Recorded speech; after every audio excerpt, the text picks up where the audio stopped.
예, 국민의힘 박준태 의원입니다. 자, 오늘 이 자리는 감사원이 감사 업무를 충실히 했는가, 그리고 적절한 처분이 이루어졌는가를 확인하는 자리입니다. 원장님께 여쭤보겠습니다. 먼저 감사 개요부터 좀 살펴보죠. 2022년 10월경에 관저 이전 업무와 관련해서 비용 사용이 적절했냐, 위법은 없었냐에 대해서 감사해달라는 국민감사 청구가 있었죠. 네. 예, 두 달 뒤인 12월에 공사 계약 체결, 관저 이전 의사결정 이 두 가지 사안에 대해서 법령 위반이 있었는지 감사하기로 결정을 했습니다. 이후 감사 시작해가지고 이 감사 보고서가 나온 게 지난달입니다. 2024년 9월이죠. 제가 감사 대상 기간을 확인해 봤더니 대통령 비서실, 경호처, 그다음에 기재부, 행정안전부, 그리고 조달청으로 확인했습니다. 맞습니까? 네. 정확하게 잘 기억이 안 나는데 한번 맞을 것 같습니다. 예. 오랜 시간 동안 다수 기관을 상대로 감사를 진행했음을 제가 말씀드리려고 했던 겁니다. 자, 상식적인 질문부터 드리겠습니다. 대통령실이라는 권력기관을 상대로 감사 업무를 하다 보니까 눈치 보지 않고 제대로 했겠느냐, 이런 시각이 있는 것 같습니다. 충실한 감사가 이루어졌는지 여기에 대해서 어떻게 생각하십니까? 저희들 나름대로 충실히 감사했다고 생각합니다. 네. 쟁점되는 주장 한번 살펴보겠습니다. 첫 번째, 감사 범위가 적절했냐입니다. 대통령실과 관저 이전에 대한 감사를 했는데 감사 결과를 봤더니 왜 내가 궁금한 건 여기 안 나와 있냐, 누군가 이렇게 얘기할 수가 있겠습니다. 그래서 감사 범위의 적절성, 이거 매우 중요한 문제입니다. 대통령실의 모든 점을 방대하게 감사할 수는 없습니다. 그래서 범위를 정했을 텐데 절차에 맞게 정했는지 봐야 되겠죠.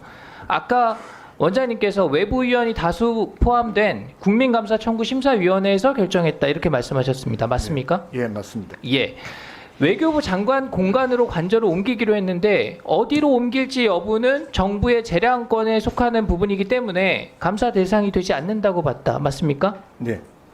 그리고 공사 과정에서 위법한 게 뭔지 집중적으로 확인하기로 결정했다. 맞습니까? 네, 그렇습니다. 네, 적절한 결정으로 보입니다. 두 번째, 그럼 감사 실적이 실제로 있었느냐는 겁니다. 대통령실 등을 상대로 이런 두꺼운 감사 보고서가 나왔습니다. 상당히 많은 내용이 담겨 있어요. 제가 봤는데요. 기관 주의를 요구한 것도 있고 인사자를 통보한 것도 있고 경호처 간부 파면 요구 등을 했습니다. 특히 경호처가 집무실 그 방탄창호업체와 계약을 체결하면서 경호처의 시설관리부장이 15억 7천만 원을 편취한 비위 사실을 적발했습니다. 그래서 맹탕 감사다, 이런 표현은 적합하지 않다고 생각을 합니다. 세 번째, 관저공사 업체 선정 과정이 적절했느냐를 감사를 했는데 부실 감사한 거 아니냐, 봐주기 감사한 거 아니냐, 이런 문제 제기가 있습니다. 대통령실이 업체 선정을 수의 계약으로 했는데 이건 적법한 것으로 판단하셨죠? 네, 그렇습니다.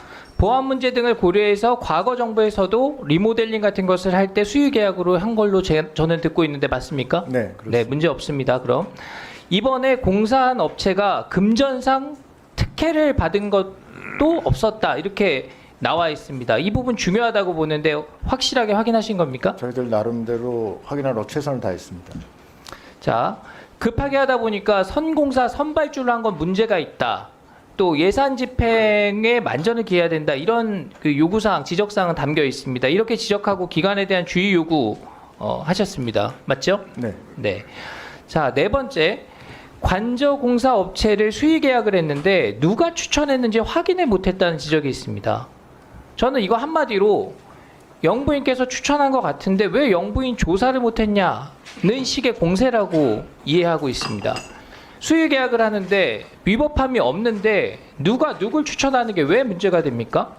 다양한 경로의 추천을 받아서 견적 보고, 업력 보고, 보안 준수되는지 이런 기타 등등을 비교해서 적합한 곳을 정하면 되는 거죠. 그래서 만약에 공사업체가 금전적인 폭리를 취했다면 거기에 대해서 조금은 문제 제기를 해볼 수도 있겠다는 생각이 드는데 방금 말씀하신 것처럼 금전적인 특혜가 전혀 없었다고 지금 확인된 거 아닙니까? 예. 그래서 저는 이 문제에 대해서 원장님께서 이건 감사원의 명예가 걸린 문제이기도 합니다. 공직기강에 관련된 문제이고요. 원장님께서 이 부분 설명하실 때 국민적인 오해가 없도록 단호하게 사실관계와 기관 입장을 정리해 주시길 바랍니다. 네, 지금 위원님께서 얘기하신 그대로입니다. 사실 뭐 제가 워낙 요약 정리를 잘 해주셔서 제가 특별히 더 보탤 얘기는 없을 것 같습니다. 하여간 그런 관점에서 저희들이 감사를 했고 감사 결과를 내놨다, 이렇게 1분만 더 쓰겠습니다. 네. 자, 김호진 증인 나와 계신데요. 감사 이 당시에 관리비서관으로 재직하셨습니까? 관저 공사 진행될 동안은 관리비서관이었습니다. 그러면 이 지금 감사원 감사를 받으신 건가요, 직접? 그렇습니다. 네. 관련해서 감사원 감사를 받으면서 본인이 뭐 느꼈던 점이나 그다음에 지금 이 감사에 대해서 문제가 있다라고 하는 지적들에 대해서 혹시 하실 말씀이 있으면 말씀해 주십시오. 그 많은 국민들께서도 관심 가지고 또 의원님들이 많은 지적을 해주시고 감사원에서도 여러 지적을 해주셨는데 이 그 대통령 관저라는 부분의 어떤 특수성, 그다음에 그 당시 어떤 그 집무실 공사와 관저 공사의 어떤 비중도 저희 그때 TF에서는 집무실 공사가 더 시급한 상황이었습니다. 그거는 5월 10일 전에 반드시 집무를 거기서 보시겠다고 국민들하고 약속을 했던 부분이기 때문에 그 공사가 저희 TF에서는 한 달 만에 그걸 이제 완공을 해내야 되는 그런 아주 중차대한 문제였습니다. 다만 관저공사인 경우에는 그 당시 이제 사저에서 이제 출퇴근을 하셨기 때문에 조금 저희 TF에서는 집무실에만 집중하는 그런 기간이었습니다. 그래서 제가 감사원 문답 과정에서도 그때 인수위 그 여러 관계자분들이 업체 추천을 했는데 그 당시에는 저희가 그걸 신경 쓸 겨를도 없었습니다. 집무실이 급했기 때문에. 그래서 나중에 집무실이 어느 정도 되고 난 다음에 그때 이제 관저를 좀 어떻게 할까 했는데 그 추천인이 누구냐고 저보고 자꾸 기억이 안 나냐고 뭐라고 그러시는데 저희가 그때 그걸 신경 쓸 여력조차가 없었던 겁니다. 예. 그래서 제가 뭐 모른다고 이제 기억이 안 난다고 이렇게 말씀을 드린 겁니다. 사실 기억이 안 납니다. 그 관심 쓸 그 여력도 없었습니다. 그 당시. 그 의원들 한번 생각해 보십시오. 그게 한 달 만에 집무실을 지어서 옮겨야 되는데 저희가 TF 인원이 뭐 전 인수위가 다 거기 달라붙어 있는 것도 아니고 TF 인원 약간명으로 그걸 추진하는 그런 거였는데 굉장히 어려웠던, 물론 행안부에서 관계기관에서 부처에서 도움을 많이 주셨지만 예. 네. 네. 그 집무실 공사를 하느라고 정신이 없었다. 관전에 신경 쓸 수 없었다. 그 당시는 그랬습니다. 그렇게 하면 안 되는 겁니다. 그게. 국정 초보들이 하는 거죠. 역할 분담을 잘 해야죠. 집무실 공사할 사람은 하고 관저 공사할 사람은 하고 다른 거 공사할 사람은 하고 아니 뭐 그렇게 해야죠.